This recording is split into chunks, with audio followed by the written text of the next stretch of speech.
Hai Sobat Dr. Vito, saya hari ini mau cerita. Kemarin saya sudah di booster dengan Moderna. Kayak apa tuh rasanya?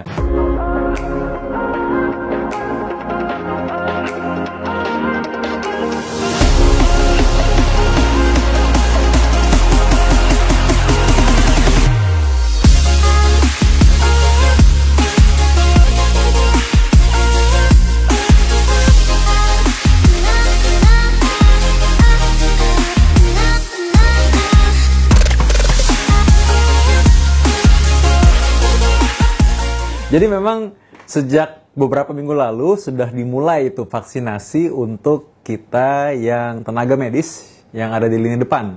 Dan memang sih kabarnya kalau vaksinasi dengan Moderna, platform yang berbeda itu akan lebih baik dibandingkan kalau vaksin Sinovac yang 2 kali injeksi sebelumnya itu di booster lagi dengan Sinovac lagi. Jadi memang pemerintah memberikan vaksin boosternya adalah dengan Moderna. Dan harap-harap cemas juga sih waktu itu nunggu kan, soalnya kan katanya Moderna ini kan distribusinya bagaimana, lalu bagaimana proses sertifikasi. Ternyata ini jauh lebih mudah dan lebih lancar dibandingkan vaksinasi yang pertama. Salut deh kalau gitu. Karena apa? Sangat mudah sekali, saya sempat hilang sebenarnya sertifikat vaksin yang di print ketika yang pertama dan yang kedua itu, cuma ada yang kedua aja ya. Logikanya sih kalau yang kedua ada, yang pertama harusnya ada. Cuma sempat mikir juga sih, ini jangan-jangan kalau diminta yang pertama gimana? Taunya ternyata ketika kita buka aplikasi Peduli Lindungi, semuanya udah ada. Jadi ada disimpan tuh berkas sertifikat vaksinasi pertama dan vaksinasi kedua. Jadi ya udah, ternyata mudah sekali begitu disebutkan namanya bahwa besok Dr. Vito mendapat giliran untuk booster dengan Moderna, maka tinggal datang, lalu daftar, lalu buka aplikasi tersebut. Sudah ada tiket vaksinasinya. Jadi sangat mudah dan cepat.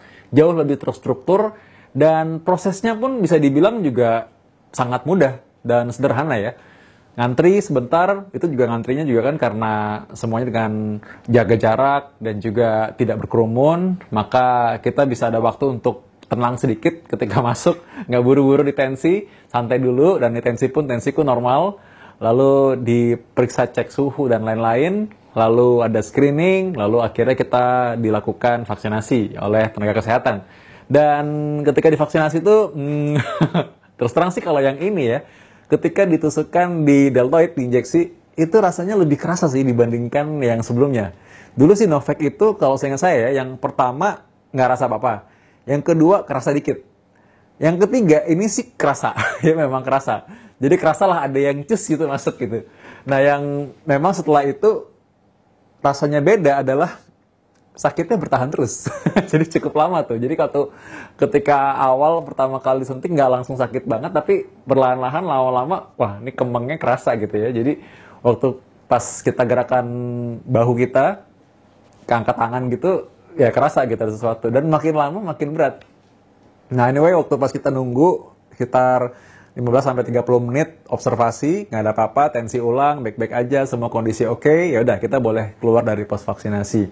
Saya masih praktek seperti biasa, masih melayani pasien, dan itu belum merasa apa-apa sih. Jadi waktu itu, ini memang kerasa makin lama makin sakit, tapi tidak mengganggu proses saya melayani pasien, jadi masih oke lah, masih bisa ditahan. Nah, sekitar 8 jam ya, kira-kira setelah penyuntikan tersebut, karena saya selesai dari rumah sakit itu kira-kira jam 8, saya disuntik hampir jam 12 lah kira-kira. Saya belum makan, memang saya makan siang kan nggak ada. Saya memang nggak makan siang selama pandemi, memang nggak pernah. Karena malas buka masker. Jadi saya cuma makan pagi dan malam, itu udah saya lakukan sejak tahun lalu. Nah jadi saya pagi udah sarapan, tapi saya siang nggak makan, malam itu memang harusnya lapar banget gitu. Dan saya udah punya tradisi sejak vaksin yang pertama dan kedua, yang ketiga ini harus pesen nasi padang. Nah, jadi saya udah pesen tuh nasi padang. 3 lauk, wah, ayam bakar, rendang, dan juga kikil. Nah, jadi udah lengkap tuh. Saya udah siap. Jadi ketika pulang, udah ada bungkusan nasi padangnya. Nah, memang waktu pulang itu, mungkin karena udah nggak sesibuk tadi ya melayani pasien, memang kembangnya makin kerasa. Tapi nggak ada demam, nggak ada apa-apa. Cuma rasa lapar aja. Nah, udah makan, nambah nasi, saya anggap excuse ya. Makan malam nambah nasi lagi, lauknya nasi padang lagi. Wah, itu emang ini excuse dan saya pikir udahlah. Pokoknya ini kali ini adalah saya mau excuse karena habis vaksinasi. Pengen tidur lap habis ini gitu. Ya udah. Jadi aku makan, jangan ditiru, ini bukan untuk tiap hari. Lalu waktu itu aku makan, lalu ada yang tebak kira-kira, bisa tebak nggak di komen? Kayak aku kira-kira pesen nasi Padang dari restoran yang mana coba? Saya dari Tangerang nih. Tebak-tebak. Nah jadi jam 8, jam 9 udah di tempat tidur, udah mau istirahat kan. Nah itu baru kerasa tuh, agak meriang. Agak meriang ya. Nggak ada pilek, nggak ada sakit badan, nggak. Cuman ini makin sakit. Di bagian lengan sebelah kiri makin sakit.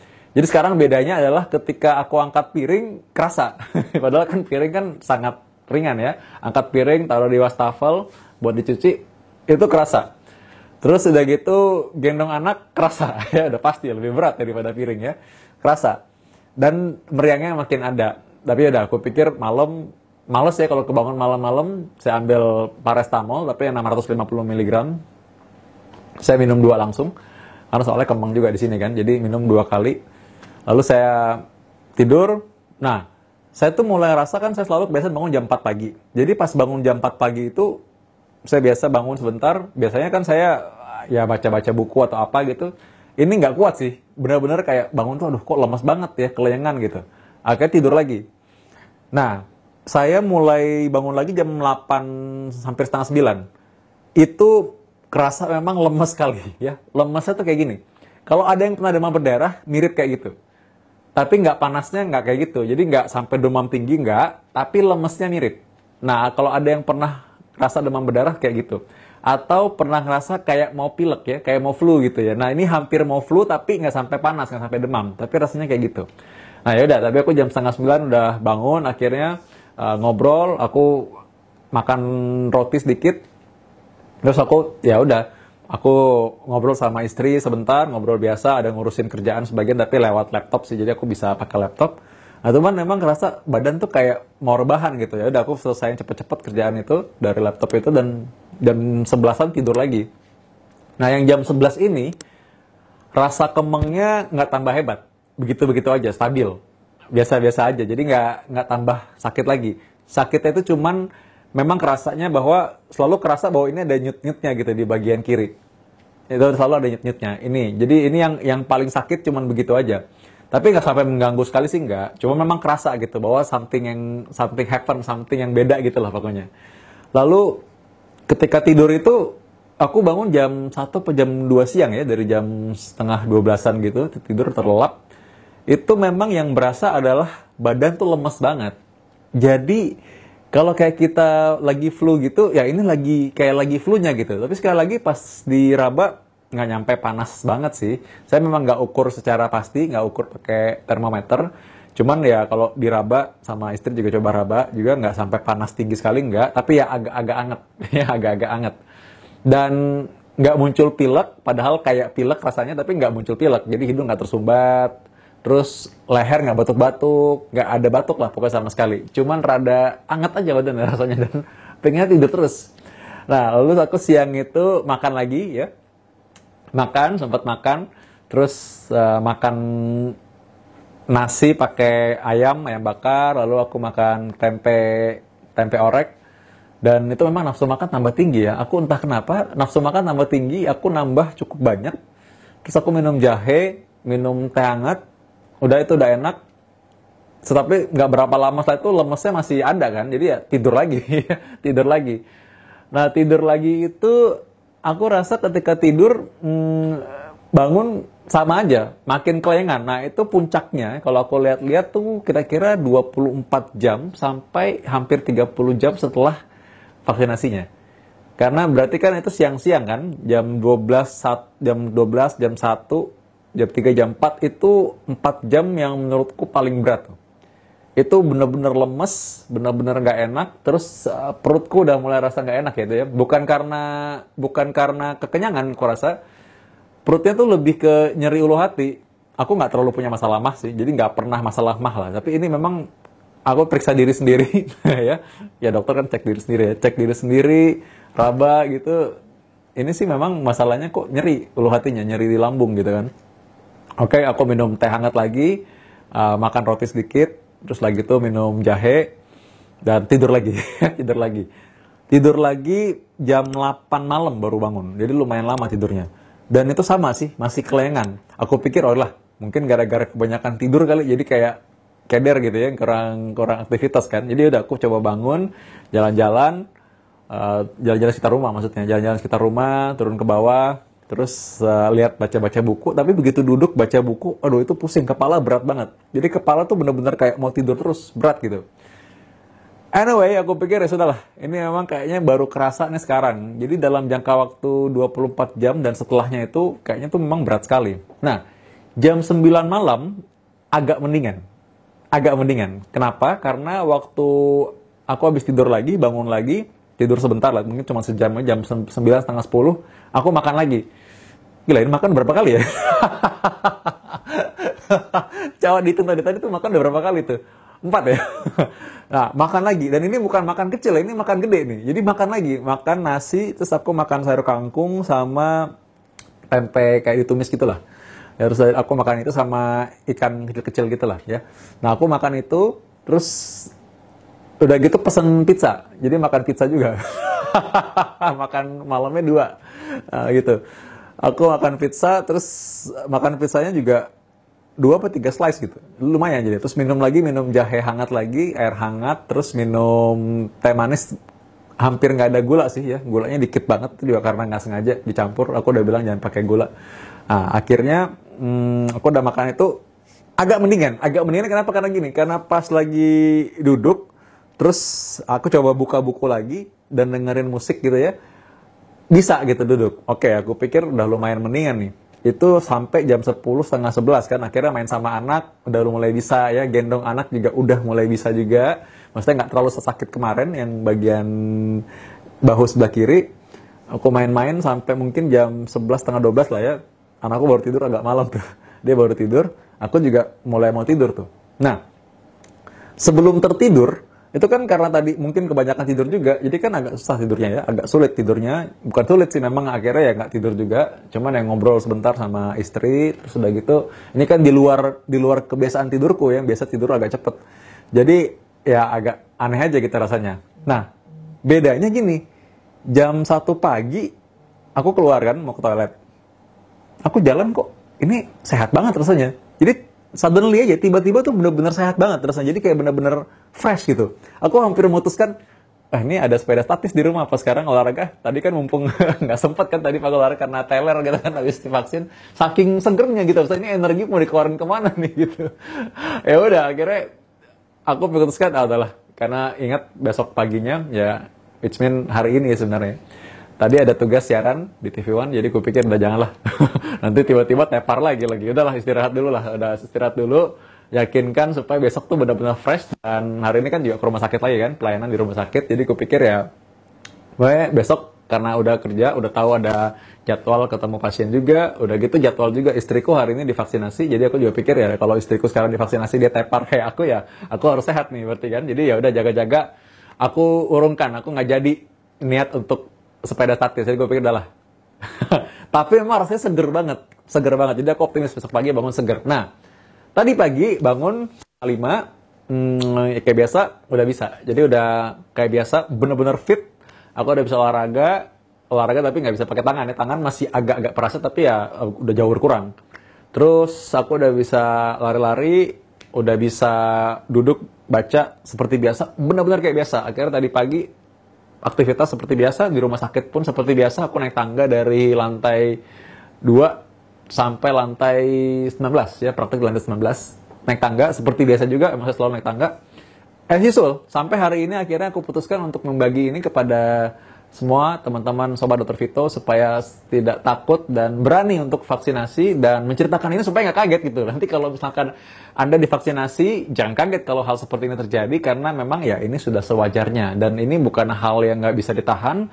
Kalau memang Anda takut mengalami hal seperti ini, ya rencanakan untuk cuti pada hari tersebut atau mungkin besoknya ya, karena biasanya tadi saya sudah bilang bahwa memang saya mengalami sama seperti orang pada umumnya divaksinasi. Biasanya itu sekitar 2 hari rasa teler atau mungkin 3 hari. Kalau misalkan ada beberapa orang yang ngerasa 3 hari ya, jarang ada, tapi jarang sampai seminggu ya, itu udah jauh banget ya. Biasanya umumnya sih 2-3 hari aja ya. Dan saya mengalami rasa nyerinya tuh, rasa sakitnya, maksud dalam tanda kutip meriang-meriangnya tuh 24 jam tuh puncaknya tuh. 24 jam setelah vaksinasi. Dan itu bukan yang wah sakitnya nggak bisa ditahan, nggak juga sih. Jadi ya itu excuse untuk bisa pesan makan-makan enak ya, makan-makan enak aja cukup untuk sehari itu ya. Anda bisa mager-mageran, tidur-tiduran, ngapain kayak nonton TV, kayak main sama keluarga kalau masih kuat, tapi anything you can do itu biasa aja ya. Anything you want itu lakukan aja. Hari itu it's your day dan orang semua akan maklum kok. Bilang aja habis vaksinasi nih. Oh iya ya udah tenang, udah santai tenang gitu ya. Semua orang kan kayak gitu pasti akan maklum gitu. Sorry ya nggak bisa balas WA nih ya. Nggak bisa angkat telepon nih habis vaksinasi tepar gitu. Semua oh ya udah deh istirahat dulu. Pasti gitu kalau orang baik ya. Saya bagikan pengalaman ini supaya Anda nggak kaget kalau nanti vaksinasi. Dan vaksinasi ini adalah merupakan bagian dari usaha kita untuk lepas dari pandemi ya. Memang kalau orang yang divaksin dengan Sinovac setelah 6 bulan, mungkin dia akan perlu vaksinasi lagi. Dan mungkin saya pun, walaupun sekarang divaksin dengan Moderna, mungkin tahun depan pun saya akan perlu vaksinasi booster lagi. Itu alami. Hampir semua vaksin demikian. Kalau Anda tahu ada vaksin influenza tertentu, itu harus di booster juga apabila Anda mesti keluar negeri misalnya ya. Dan hepatitis pun kan kita mesti booster juga sebenarnya. Kalau cek antibody misalkan, kadang-kadang kita tahu bahwa ini sudah mulai turun, perlu di booster, kita bisa booster lagi. Jadi nggak usah panik, it's normal. Memang kalau misalkan vaksinasi itu antibodi kita mungkin dalam waktu tertentu dia akan turun. Kita mesti mungkin ulang beberapa kali. Jadi ya oke-oke aja ya. Baik-baik saja. Sama seperti orang dikasih belajar silat gitu kan. Lama nggak latihan lagi ya mungkin dia lupa. Tapi ketika dikasih lagi latihan ulang dia akan lebih cepat untuk adaptasi. Jadi nggak perlu terlalu panik juga. Nggak perlu sampai saat ini sih kita nggak rutin harus orang cek antibodi ya. Mau ngecek antibodinya berapa. Nanti Anda takutnya malah panik tuh begitu cek antibodi. Lah kok cuma 8? Kok cuma 12? Kok cuma 20? Kok dia 2000 gitu. Ada juga orang panik. Kok kenapa saya 2000? Tinggi banget gitu kan. Padahal sebenarnya tuh semua ya karena reaksi setiap orang berbeda. Ada orang makan pedas juga kok kepedesan. Cabenya cuma 2. Satu lagi cabai sampai 5. Biasa-biasa aja. Padahal yang lain udah keringet dingin. Padahal cabai cuma 1. Ya jadi setiap orang reaksinya akan berbeda. Yang penting Anda tahu bahwa ketika diberikan vaksin, maka tubuh kita mempelajari tuh partikel dari virus tersebut. Artinya dia mempelajari tuh, oh ini kalau virusnya pakai dasi ini, dasi merah, atau mungkin dia pakai dasi biru, atau mungkin dia pakai kacamata hitam. Ini adalah vaksin, adalah virus corona. Vaksin ini udah tahu, kasih tahu kepada tubuh kita, sehingga dia akan ingat. Sudah ada dalam fotografinya dia gitu. Jadi sudah ingat dalam filenya. Walaupun nanti antibodi menurun karena mungkin nih lama nggak muncul-muncul nih kan orangnya taat prokes ya. Mungkin jadi sehingga tidak pernah dijangkiti oleh virus tersebut, lama-lama kan mungkin antibodinya berkurang. Ya sama lah seperti orang lama-lama nggak belajar musik, lama-lama mungkin lupa gitu ya main piano yang mana. Tapi begitu diajar lagi, oh ini nih kayak gini nih, di booster gitu. Ingat lagi dia gimana cara main gitar, notnya yang ini, gimana chordnya. Akan lebih cepat dibanding orang yang belum pernah divaksinasi. Termasuk juga untuk orang-orang yang sudah terlanjur pernah terjangkit virus corona. Itu kalau saya umpamakan gini. Pernah nggak sih ditempeleng atau disakitin sama orang deh? Pernah kan ya? Maksudnya rasa disakitin sama orang gitu. Maksudnya bukan secara fisik sih. Mungkin pernah diomelin gitu kan. Pasti trauma deh. Ya mungkin bukan trauma sih. Tapi pasti inget nih orang. Ini nih orang dulu nyebelin banget nih. Ingat dah sama dia. Pokoknya begitu dari jauh lihat dia. Udahlah jauh-jauh deh. Udah lu aja ngomong sama dia lah. Nyebelin tuh orang gitu. Ingat kayak gitulah. Kita tuh kalau misalnya udah pernah disakitin sama corona. Antibodi kita udah inget gitu maksudnya. Jadi udah lihat. Nih dia lagi nih. Udah jangan dah. Udah, kamu yang duluan pergi. Jadi antibodi kita udah tahu gimana cara menghindar supaya nggak sakit lagi kemudian hari. Nggak ada orang yang mau disakiti terus ya. Ada juga sih. Yang mau disakiti terus kadang-kadang itu mah blow on aja. Intinya, saya mau cerita bahwa antibodi kita tuh udah pernah kenal gitu. Karena udah pernah sakit. Ya kan? Nah, tapi orang yang udah pernah sakit kayak gitu, kadang-kadang juga masih bisa aja kelolosan lagi. Ya udahlah, datang lagi, oke deh gitu kan. Masih mau gitu ngobrol sama dia. Akhirnya kena lagi, disakitin lagi. Ulang aja begitu terus sakitin ulang-ulang. Nah, itu sama kayak orang pernah kena corona. Nah, beda kalau kita udah divaksin. Kalau divaksin itu, tubuh kita diajarin gimana caranya. Itu bedanya. Jadi orang yang sudah pernah kena corona tetap perlu divaksin. Supaya berikutnya, dia bukan hanya ingat, tapi dia tahu gimana cara supaya nggak sampai sakit. Nah, itu bedanya. Sudah terbukti kok, ada penelitian yang paling baru, bahwa orang-orang yang sekarang masuk rawat sampai harus dirawat nih sakitnya, itu 90% tuh karena belum divaksin. Sebagian besar itu belum pernah divaksin. Nah, kebalikannya, orang-orang yang sudah divaksinasi, itu sampai akhirnya dirawat tuh dikit banget, ya. 1%, 2%, sedikit sekali. Jadi memang jelas bahwa vaksinasi ini bukan membuat Anda nggak bisa sakit, tapi kalau sakit tuh ringan gitu. Jadi kalau kita bilang soal kekebalan itu bukan berarti tekbal nggak bisa mati sama sekali. Orang yang kebal juga, Superman juga bisa mati.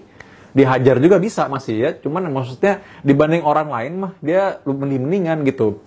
Jadi Anda sudah tahu pasti bahwa untuk melindungi ini perlu vaksinasi. Walaupun Anda sudah pernah kena COVID, 3 bulan setelahnya, sampai saat ini peraturan demikian, Anda vaksinasi. Kalau Anda pernah nih, habis vaksinasi yang pertama, lalu kena COVID sebelum vaksinasi kedua, ya udah tunggu sembuh. Setelah nunggu sembuh, nggak perlu nunggu ulang dari pertama lagi, nggak. Ya udah langsung injeksi yang kedua setelah 3 bulan setelahnya, itu aman sama aja, ya. Jadi ingat 2 kali injeksi minimal kalau Anda Sinovac, dan kalau Anda sudah pernah kena corona, jangan mau kena lagi. Yang ketiga, lindungi diri Anda dengan vaksinasi. So anyway, semua yang Anda alami sekarang itu namanya orang berusaha untuk cepat vaksinasi. Dan kalau misalkan hampir sebagian besar sudah bisa divaksinasi, kita usahakan semua bisa divaksinasi, maka sebenarnya kita saling melindungi. Bayangkan nih, satu tempat, satu desa ya, kalau 70% aja jago silat, nah pasti penjahat masuk juga mikir-mikir. Ntar dia ketemu jago silat, abis dia dikalahkan kan, dihajar habis-habisan sama petunjuk desa sama orang desa. Nah sekarang bayangkan kalau kita nih, yang divaksin 70%, ya kuat kan kita. Jadi kalau virus corona mau menjangkiti, saling melindungi kita. 70% udah divaksin nih, ya kan? Jadi karena itu saling melindungi kita. Tapi kalau misalkan satu kota itu, yang jago silat cuma 2-3 orang, ya virus corona datang mah, ya udah langsung. Yang sakit banyak, rumah sakit penuh, Anda sakit yang lain nggak bisa masuk, susah cari rumah sakit, oksigen pada habis, yang kayak kemarin. Nah karena itu kita nggak mau kayak gitu lagi terjadi. Ya, bisa sih kita dapat antibodi dengan cara sembuh dari sakit. Bisa aja. Sembuh dari virus corona, Anda mungkin biasa-biasa aja, mungkin sama kok kayak tadi, kayak efek samping vaksin, cuma pilek-pilek doang, meriang-meriang doang, nggak apa-apa dah, saya kena aja mendingan. Siapa sih orang yang mau sakit? Orang bodoh aja tuh orang mau sakit. Nggak enak sakit itu. Jadi, kita sekarang bisa dapatkan antibodi tanpa harus melalui sakit, melalui vaksinasi. Lebih mending vaksinasi dong daripada sakit. Ngapain nunggu sakit kan? Nah, ketika orang misalkan sudah divaksinasi, anggapannya berarti 70%, 80% udah jago silat nih. Nah, ketika corona datang, kita bisa melindungi. Apalagi kalau misalkan 90% atau bahkan semua orang udah divaksinasi, jadi semua jago silat. Ya, penjahat corona ini mikir-mikir juga nih mau datang, ya kan pasti habis dia. Karena itu penting vaksinasi supaya cepat lepas dari pandemi. Mau cepat-cepat kan lepas masker, mau cepat-cepat bikin kumpul-kumpul sama orang lain, keluarga, nonton konser musik, nonton olahraga, nonton bola, nonton badminton, nonton apalah segala macam, pasti udah nggak sabar. Karena itu, kalau Anda udah bosen dengan keadaan ini, cepat-cepat kita lewati. Dengan cara, 1, taat prokes, pakai masker, jaga jarak, cuci tangan. 2, vaksinasi. 3, kontrol komorbid. Sampai ketemu lagi di episode selanjutnya, tetap di channel DRV. Dapatkan informasi medis langsung dari Dr. Vito dengan subscribe channel YouTube ini. Anda juga bisa membagikan semua informasi berharga di sini dengan cara share ke teman-teman atau kenalan Anda.